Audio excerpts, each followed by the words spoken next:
It's very simple. And so that then when you bring that all together in the evaluation of personal outcomes, everything is aligned, everything is really focused on the outcomes that have been developed based upon individuals' goals and wishes and support needs. That's really interesting. So there is that flow through in that There common is that language. flow through. And it's an aligned system. Alignment, I think, is one of the concepts that has absolutely taken over in terms of people's thinking about what service delivery systems should be. They need to be a system that is aligned on the basis of input, throughput, and output.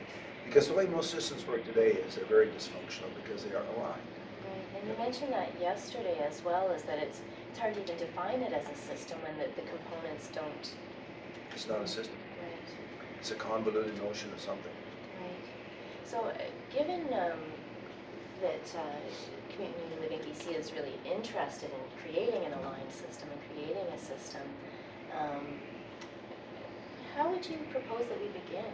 You know, right now we do have components, Yeah. and there is some threads of continuity, Sure. but Well, I think a couple, three things. In terms of where you begin with the end in mind. right. And so what you're doing in terms of your pilot project with those 7 agencies is exactly the place to begin.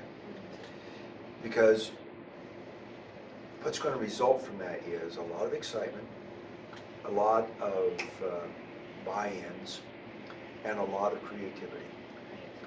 And so you know where you want to go in terms of outcomes. The next two steps are how you approach the process and the input stage. Last night, one of the agency directors came up afterwards, and he's very interested in looking at the SIS in terms of the support intensity scale. And I'm not advocating that be what you do, but at some point you're going to have to look at the input stage and see whether or not there's any kind of continuity and consistency and standardization as to what goes into the development of your processes. It's at the input stage and the process stage where you're spending an unbelievable amount of money in terms of agencies. And so the question is, how much of what is currently in the input box is really functional? How much is really used? Now, I would guess probably 15% of an agency's budget is being spent on assessment for diagnostic purposes, for support needs, et cetera, et cetera. The question is any of that information is important at one level? Is any of that information used at the throughput stage? If it's only input related and it goes into that little file cabinet and never gets out of that file cabinet, then it's wasted time and money.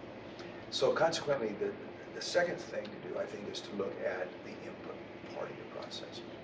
And there you can look at the work that Calgary is doing, because they're investing a great deal of time and effort and expertise and have had some really good results of really focusing on that input stage. Once you get the two ends of your system in place, then you want to start focusing on aligning the process to the input and the output. Until you know for sure what goes in and what comes out, you don't know what to do in the middle. And so I'll be going to Calgary tomorrow, and one of the things that we're working on there is to really align that throughput part, because they have the outcome and they have the input. Now what they want to do is to make sure that their input, or their throughput rather, is aligned with what they're doing on the front end and what they're doing on the back end. So it sounds like we're on the right track, at least, by starting. And it's going to happen automatically. Yeah.